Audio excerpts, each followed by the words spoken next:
Hello dear students, कैसे हैं आप सभी। आशा करती हूँ आप सभी ठीक होंगे, स्वस्थ होंगे, अच्छे होंगे। आईसीटी वर्चुअल क्लासरूम देहरादून में आप सभी का स्वागत करती हूँ। जैसा कि आप सभी जानते हैं बच्चों, क्लास 12th में आपका चैप्टर चल रहा था अभी तक मॉलिक्यूलर बेसिस ऑफ इनहेरिटेंस, यानी वंशागति के आणविक आधार के बारे में हम सभी बात कर रहे थे। तो चैप्टर आई होप आप सभी का क्लियर हो गया होगा। उसकी जितने भी इम्पोर्टेंट कॉन्सेप्ट्स थे वो सभी मैं आपको करा चुकी हूँ। एक आपका लैक ओपेरॉन के बारे में मुझे कराना है, तो वो मैं आपका थोड़े से क्वेश्चंस करने के बाद वो वाले कॉन्सेप्ट को हम करेंगे। मेरा नाम समता है, आप सभी जानते हैं। हम चलेंगे स्मार्ट बोर्ड की तरफ और चैप्टर नंबर 6 के कुछ मल्टीपल चॉइस क्वेश्चंस के साथ साथ कुछ शॉर्ट आंसर टाइप क्वेश्चंस और लॉन्ग आंसर टाइप क्वेश्चंस भी हम देखेंगे और ऐसे समझेंगे कि किस तरह से एग्जाम में कैसे पैटर्न पे इस चैप्टर से प्रश्न आएंगे। तो हम चलेंगे स्मार्ट बोर्ड की ओर। बच्चों, आपका चैप्टर है molecular basis of inheritance. Chapter number 6 है क्लास 12th का बायो का। तो इसमें आपको जो चैप्टर का क्या नाम था, मॉलिक्यूलर बेसिस ऑफ इनहेरिटेंस, यानी कि वंशागति का आणविक आधार। तो ये जो वंशागति का आणविक आधार था, ये चैप्टर में आपको इनहेरिटेंस में कौन सा मॉलिक्यूल आपका भाग लेता है, पार्टिसिपेट करता है, उसके बारे में हमें बात करनी थी, है ना। तो प्रश्न और उत्तर ये दोनों हम लोगों को इसमें करना है। मल्टीपल चॉइस क्वेश्चंस करेंगे हम सबसे पहले। मल्टीपल चॉइस क्वेश्चंस में क्वेश्चन नंबर 1 देखेंगे। क्वेश्चन नंबर 1 है, in a DNA strand the nucleotides are linked together by. यानी कि प्रश्न को हिंदी में भी समझ लेंगे। एक डीएनए स्ट्रैंड में जो न्यूक्लियोटाइड्स होते हैं वो एक दूसरे से किसके द्वारा जुड़े हुए होते हैं, किसके द्वारा लिंक्ड होते हैं। बॉन्ड्स के आपको नाम लिखे गए हैं। ऑप्शन नंबर ए है glycosidic bonds, option number B है phosphodiester bonds, option number C है पेप्टाइड बॉन्ड्स और ऑप्शन नंबर डी है हाइड्रोजन बॉन्ड्स। इसका आंसर कौन सा है बच्चों? इसका आंसर, सही आंसर है आपका फॉस्फोडाइएस्टर बॉन्ड्स। आपका ऑप्शन नंबर बी जो है वो एकदम सही आंसर है। In a DNA strand, the nucleotides are linked together by 3 to 5। ये 3 और 5 जो है, इसका मीनिंग आपको समझ में आ रहा है। 3 और 5 क्या है? थर्ड वाली प्लेस पे फ्री कार्बन और 5 वाली प्लेस पे फ्री कार्बन, है ना। तो जो डीएनए स्ट्रैंड होता है उसमें न्यूक्लियोटाइड्स जो है जुड़े रहते हैं, किस लिंकेज बॉन्ड्स के द्वारा? फॉस्फोडाइएस्टर बॉन्ड्स के द्वारा जुड़े हुए होते हैं, to form a dinucleotide. एक डाई न्यूक्लियोटाइड के निर्माण के लिए फॉस्फोडाइएस्टर लिंकेज बॉन्ड्स से जुड़े हुए होते हैं। और more nucleotides can be joined in such a manner to form a polynucleotide chain. और इसी तरह से बहुत सारे न्यूक्लियोटाइड्स जो है इसी तरीके से जुड़े रह सकते हैं पॉलीन्यूक्लियोटाइड चेन, जिससे बन के कंप्लीट तैयार हो जाती है ना। तो ये जो प्रश्न है, इस प्रश्न का मेन, अगर आपने जब पढ़ते समय ध्यान दिया होगा तब आपको ये चीज बताई गई थी। 3 बॉन्ड्स के बारे में बताया गया था जो आपके सामने दिखाई भी दे रहे हैं। आपका पेप्टाइड बॉन्ड कहीं भी डीएनए के स्ट्रक्चर में था नहीं, ग्लाइकोसिडिक बॉन्ड्स थे, फॉस्फोडाइएस्टर बॉन्ड्स थे और दोनों नाइट्रोजनस बेस को ऐड करने वाले, मतलब दोनों नाइट्रोजनस बेस को लिंक करने वाले बॉन्ड का नाम था हाइड्रोजन बॉन्ड, है ना। कहीं कहीं वो डबल बॉन्ड था, कहीं कहीं ट्रिपल बॉन्ड था। तो ये प्रश्न सभी बच्चे नोट करेंगे। इनके ऑप्शंस के साथ साथ इसका उत्तर भी सभी बच्चे नोट कर लेंगे। दूसरा प्रश्न देखेंगे, समझेंगे। क्वेश्चंस को अगर आप समझते हुए नोट भी कर लेते हैं तो वो आपके लिए बहुत अच्छा होगा। उससे क्या होती है कि प्रैक्टिस होती जाती है आपकी। क्वेश्चन नंबर 2 देखेंगे। क्वेश्चन नंबर 2 क्या कहता है? आपका क्वेश्चन नंबर 2 कहता है, nucleoside differs from a nucleotide, है ना। क्वेश्चन क्या आ गया? क्वेश्चन ये पूछा जा रहा है कि न्यूक्लियोसाइड जो है वो न्यूक्लियोटाइड से किस तरह से अलग है ना। तो तो प्रश्न को इंग्लिश में देखेंगे, a nucleoside differs from a nucleotide, it lacks the. Nucleoside और न्यूक्लियोटाइड में क्या अंतर है? तो मतलब न्यूक्लियोटाइड से न्यूक्लियोसाइड में जो फर्क है उसमें क्या ऐसा कम है, कोई एक चीज है जो कम है।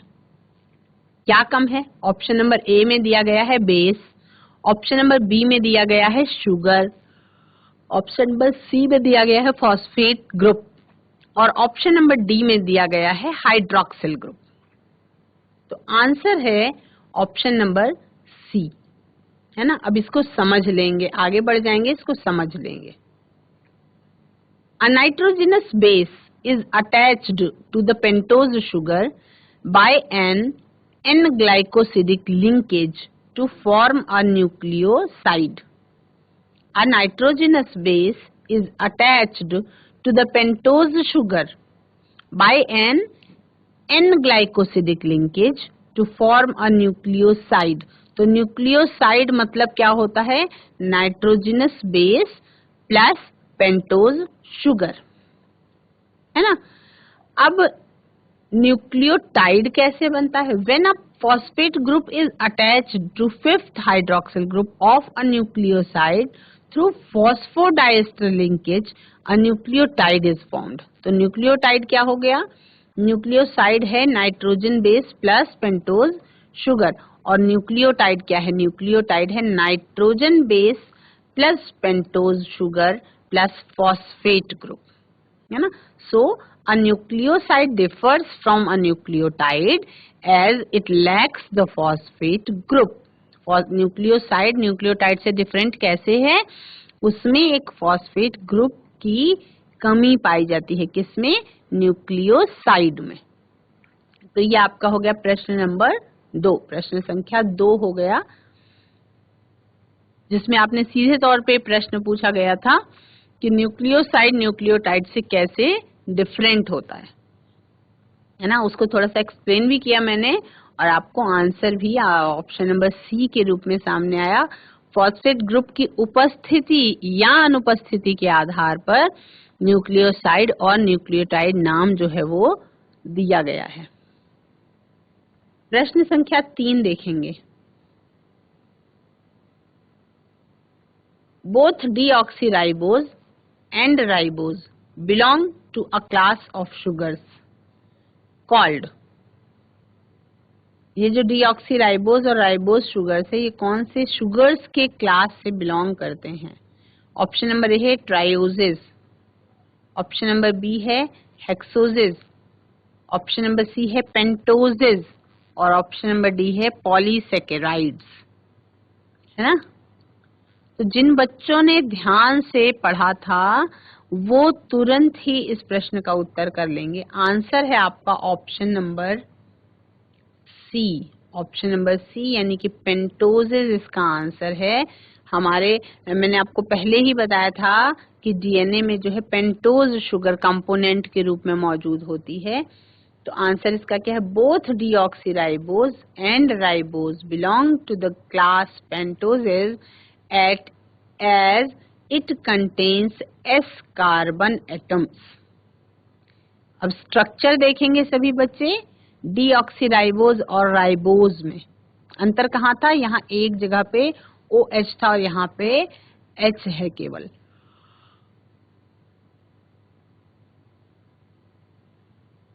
और सभी जगहों पे सब कुछ सेम है। एक O जो है, एक ऑक्सीजन के मॉलिक्यूल की कमी है आपका डीऑक्सीराइबोज में। तो ये क्या है? ये 5 कार्बन वाला मॉलिक्यूल, ये पेंटोज है ना। हेक्सॉन कैसा होता है? ऐसे ऐसे ऐसे ऐसे। ये क्या है? ऐसे ऐसे 5 बॉन्ड्स आपको दिखाई पड़ रहे हैं। तो ये किसका? पेंटोज शुगर, 5 कार्बन वाला शुगर कहलाता है। सभी बच्चे प्रश्न और उत्तर दोनों नोट कर लेंगे। उसके बाद हम आगे बढ़ेंगे प्रश्न संख्या 4 की ओर। प्रश्न संख्या 4 देखेंगे। The fact that a purine always paired base through hydrogen bonds with a pyrimidine base leads to in the DNA double helix। Question क्या पूछा जा रहा है, प्रश्न क्या पूछा जा रहा है कि एक डीएनए के मॉलिक्यूल में जो नाइट्रोजनस बेसेस प्रेजेंट होते हैं वो दो प्रकार के होते हैं, उसके बारे में आप पढ़ ही चुके हैं, प्यूरीन्स और पिरिमिडीन्स। तो ये कह रहा है कि प्यूरीन्स और पिरिमिडीन्स का जो बॉन्ड है वो दोनों जो आपस में जुड़े हुए होते हैं डबल हेलिक्स में डीएनए में, वो कौन से बॉन्ड के थ्रू जुड़े होते हैं। पहली चीज तो हाइड्रोजन बॉन्ड के थ्रू जुड़े होते हैं, है ना। अब इसका आंसर पूछा गया है।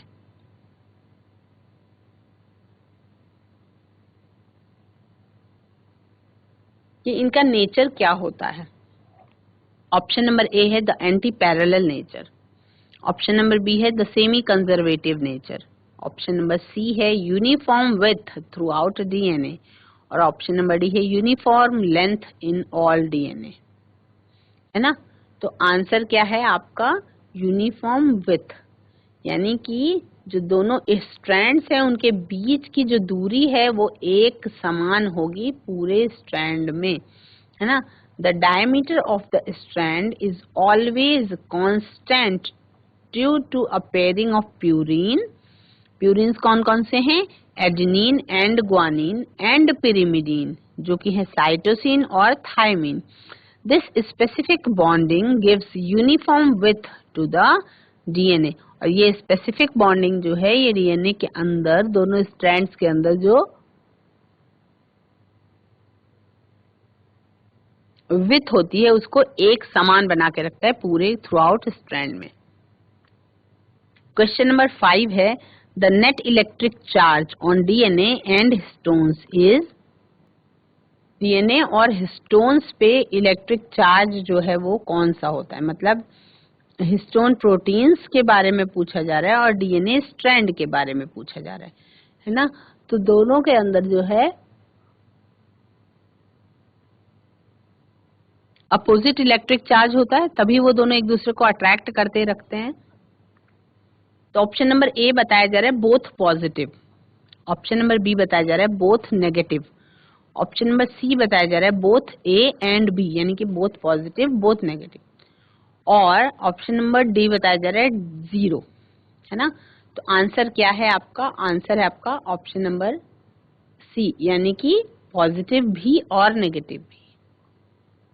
कैसे, DNA consists of a nitrogenous base, यानी कि डीएनए में नाइट्रोजनस क्षार मौजूद होता है, pentose sugar and a phosphate group, pentose sugar attach होता है और एक फास्फेट ग्रुप भी अटैच होता है, ठीक है।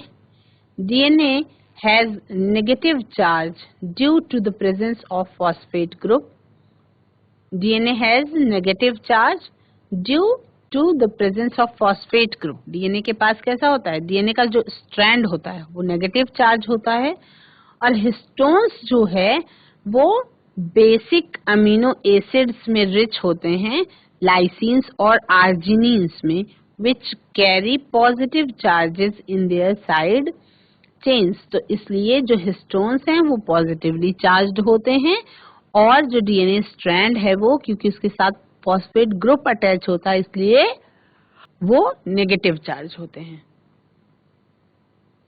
तो ये प्रश्न जो 5 नंबर वाला था the net electric charge on DNA and histones, वो आप सभी को पता चल गया कि हिस्टोन्स जो है वो पॉजिटिवली चार्ज्ड होते हैं और डीएनए का स्ट्रैंड जो है वो नेगेटिवली चार्ज्ड होता है। नेक्स्ट देखेंगे the promoter site and the terminator site for transcription are located at. Option number A downstream end and upstream end respectively to the transcription unit, B है आपका upstream and downstream and respectively of the transcription unit। Third number है the 5 upstream end, और 4 number है D number है मतलब the 3 downstream end। Answer क्या है, answer क्या है इसका, the promoter is the binding site for RNA polymerase for initiation of transcription। The promoter is located towards 5th end upstream of the structural gene of coding strands and provides the binding site for RNA polymerase। तो इसका answer कौन सा हो गया? इसका answer हो गया बच्चों the 5 upstream and. Next question देखेंगे, question number 7। Which of the following statements is the most appropriate for sickle cell anemia? निम्नलिखित में से कौन सा कथन सिकल सेल एनीमिया के लिए मोस्ट अप्रोप्रिएट है, मतलब सबसे ज्यादा सही माना जाएगा? ऑप्शन नंबर ए है it can not be treated with iron supplements, it is a molecular disease, it confers resistance to acquiring malaria, all of the above. तो आपका आंसर क्या होगा? ये तीनों के तीनों ऊपर वाले आंसर सही हैं, इसलिए आपका जो क्वेश्चन का करेक्ट आंसर होगा वो होगा ऑप्शन नंबर डी। जो आपका सिकल सेल एनीमिया है वो एक ऑटोसोम लिंक्ड रेसेसिव ट्रेट है, यानी कि ऑटोसोम्स का मतलब जो एक समान गुणसूत्र होते हैं उसमें उस पर पाया जाता है, और क्योंकि अप्रभावी लक्षण है इसलिए शो जल्दी से नहीं होता। In this genetic disorder point mutation in beta globin chain results in the nature of glutamate यानी कि glutamic acid to valine at 6th position. Only the homozygous individuals for HB2, HBS show the diseased phenotype. इसमें जो homozygous individuals होते हैं उसी में diseased जो आपका फिनोटाइप है वो शो होता है, और जो हेटेरोजाइगस इंडिविजुअल्स हैं वो कैरियर्स होते हैं ना। तो इसको हम क्या कहते हैं? It is also known that the heterozygote having both types of haemoglobin show resistance to malaria infection because the body targets the falciparum protozoan. Falciparum जो है ये एक प्रकार का प्रोटोजोन है infected cells for destruction of RBC. तो ये प्रश्न और ये उत्तर सभी बच्चे नोट कर लेंगे। नेक्स्ट प्रश्न देखेंगे, one of the following is true with respect to AUG। प्रश्न संख्या 8 क्या है? One of the following is true with respect to AUG। It codes for methionine only, it is also an initiation codon, it codes for methionine in both prokaryotes and eukaryotes and all of the above. तो thinking process में आपको क्या लगाना है? 3 adjacent nitrogenous bases constitute a carbon which specifies the placement of the amino acids in a polypeptide. इसका option कौन सा सही आंसर है? Option number D. क्या आंसर है? Polypeptide synthesis is signalled by 2 initiation codons commonly AUG और methionine codon and rarely GUG और valine codon. इसमें कितने हैं? 64 ट्रिपलेट कोडन्स होते हैं और 20 अमीनो एसिड्स होते हैं, जिसमें से the incorporation of some amino acids must be influenced by more than 1 codon, है ना। तो only tryptophan UGG and methionine AUG are specified by single codons, और AUG codes for methionine in both prokaryotes और eukaryotes. AUG जो है वो prokaryotes और eukaryotes दोनों के लिए क्या करता है? कोडिंग करता है। क्वेश्चन नंबर 9 है बच्चों, The first genetic material could be, मतलब पहला आनुवंशिक पदार्थ जो है वो कौन क्या? ऑप्शन नंबर ए दिया गया है प्रोटीन, ऑप्शन नंबर बी दिया गया है कार्बोहाइड्रेट्स, ऑप्शन नंबर सी दिया गया है DNA और ऑप्शन नंबर डी दिया गया है RNA। तो ऑप्शन नंबर डी जो है वो एक्चुअली में सही आंसर है। क्यों सही आंसर है उसका रीजन आप जानेंगे। RNA was the first genetic material. RNA जो है वो पहले आया है जेनेटिक मटेरियल के रूप में। There is now enough evidence, है ना। अब बहुत सारे सबूत ऐसे आ चुके हैं to suggest that essential life processes such as metabolism, translation, splicing, ये सारे ज्यादातर जो भी इम्पोर्टेंट प्रोसेसेस हैं लाइफ के वो इवॉल्व्ड अराउंड आरएनए, वो आरएनए के चारों ओर घूमते हैं, है ना। आरएनए जो है used to act as a genetic material as well as a catalyst, वो उत्प्रेरक की तरह भी काम करता है और एक अनुवांशिक पदार्थ की तरह भी काम करता है। There are some important biochemical reactions in living systems that are catalysed by RNA. तो इसमें बहुत सारे बायोकेमिकल रिएक्शंस ऐसे हैं सजीवों में जो आरएनए के द्वारा उत्प्रेरित किए जाते हैं, and not bye protein enzymes, और प्रोटीन एंजाइम्स का उस पर कोई प्रभाव नहीं होता है, ठीक है। But RNA being a catalyst was reactive and hence unstable. RNA भी जो है एक उत्प्रेरक की भांति काम करने के कारण वो जो है रिसीव तो कर सकता है और लेकिन कैसा बना रहता है, अनस्टेबल ही बना रहता है। इसलिए डीएनए जो है उसको आरएनए की जगह पे केमिकल मॉडिफिकेशंस हुई और दैट मेक मोर स्टेबल, उसको और ज्यादा स्टेबल हो गए, वो स्टेबल कर दिया गया, है ना। DNA being double stranded and having complementary strand further resists charges by evolving a process of repair. Next question है बच्चों आपका क्वेश्चन नंबर 10। क्वेश्चन नंबर 10 क्या है, with regard to mature messenger RNA in eukaryotes. Mature messenger RNA eukaryotes में जो होता है उसके अनुसार कौन सा लाइन आपका सही है। ए है option, exons and introns do not appear in the mature RNA. Exons appear but introns do not appear in the mature RNA. C है introns appear but exons do not appear in the mature RNA, और D है both exons and introns appear in the mature RNA, है ना। Answer इसका क्या है, answer है option number B. कैसे है, ऑप्शन नंबर बी क्या कहता है, इन यूकैरियोट्स यानी यूकैरियोट्स के अंदर the monocistronic structural genes have interrupted coding sequences. In genes, the genes in eukaryotes are split, जो यूकैरियोट्स में जीन्स होती हैं वो स्प्लिट हो जाती हैं। द कोडिंग सीक्वेंसेस और expressed sequences are defined as exons, तो उसे हम एक्सॉन्स कहते हैं। These sequences appear in mature और प्रोसेस्ड आरएनए। ये सीक्वेंसेस जो हैं वो मैच्योर और प्रोसेस्ड आरएनए के रूप में अपीयर होते हैं। The exons are interrupted by introns or intervening sequences which do not appear in mature or processed RNA. तो mature और processed RNA है उसमें वो सारी चीजें नहीं शो होती हैं। क्वेश्चन नंबर 11 है, the human chromosome with the highest and least number of genes in them are respectively। human जो क्रोमोसोम होता है उसमें हाईएस्ट जीन्स जो है वो कितने होते हैं और कम वाले कितने होते हैं। The human chromosome with the highest and least number of genes in them are respectively. तो ह्यूमंस की यदि हम बात करें तो क्रोमोसोम 1 के पास सबसे ज्यादा जीन्स होते हैं, 2968 जीन्स एक क्रोमोसोम पे मौजूद होते हैं जो क्रोमोसोम नंबर 1 है।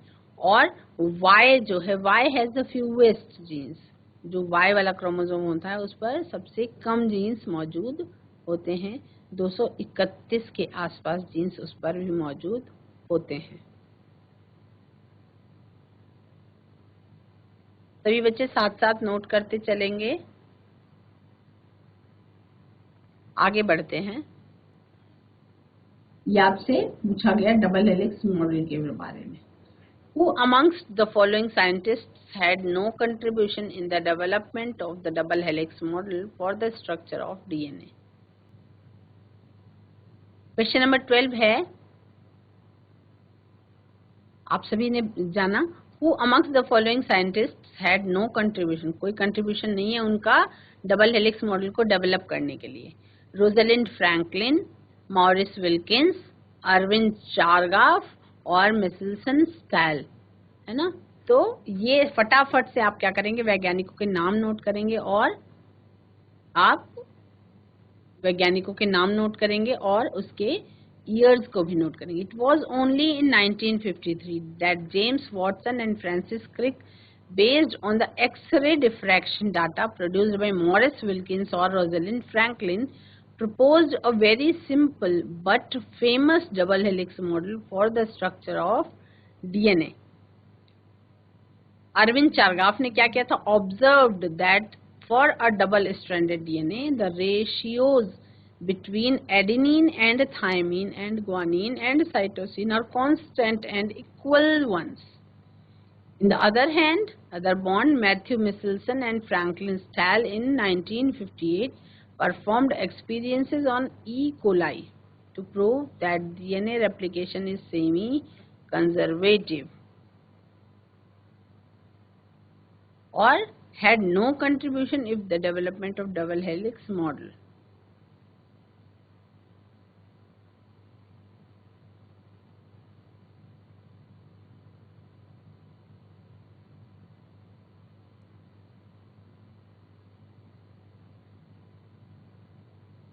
सभी बच्चों ने ये प्रश्न नोट कर लिया। प्रश्न संख्या 13 देखेंगे। DNA is a polymer of nucleotides which are linked to each other by 3 or 5 phosphodiester bond to prevent polymerisation of nucleotides. Which of the following modifications would you choose? Options दिए गए हैं ए, B, सी और D. ए में लिखा गया है replace purine with pyrimidines. Option number B में लिखा गया है रिमूव रिप्लेस थर्ड वाला hydroxy group in deoxyribose. Option number C में लिखा गया है remove replace 2 hydroxy group with some other group in deoxyribose. और डी में लिखा गया both B and C. Answer कौन सा है? रिमूव या रिप्लेस क्या?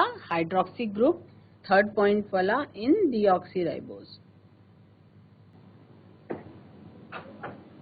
प्रश्न संख्या 14 देखेंगे बच्चों।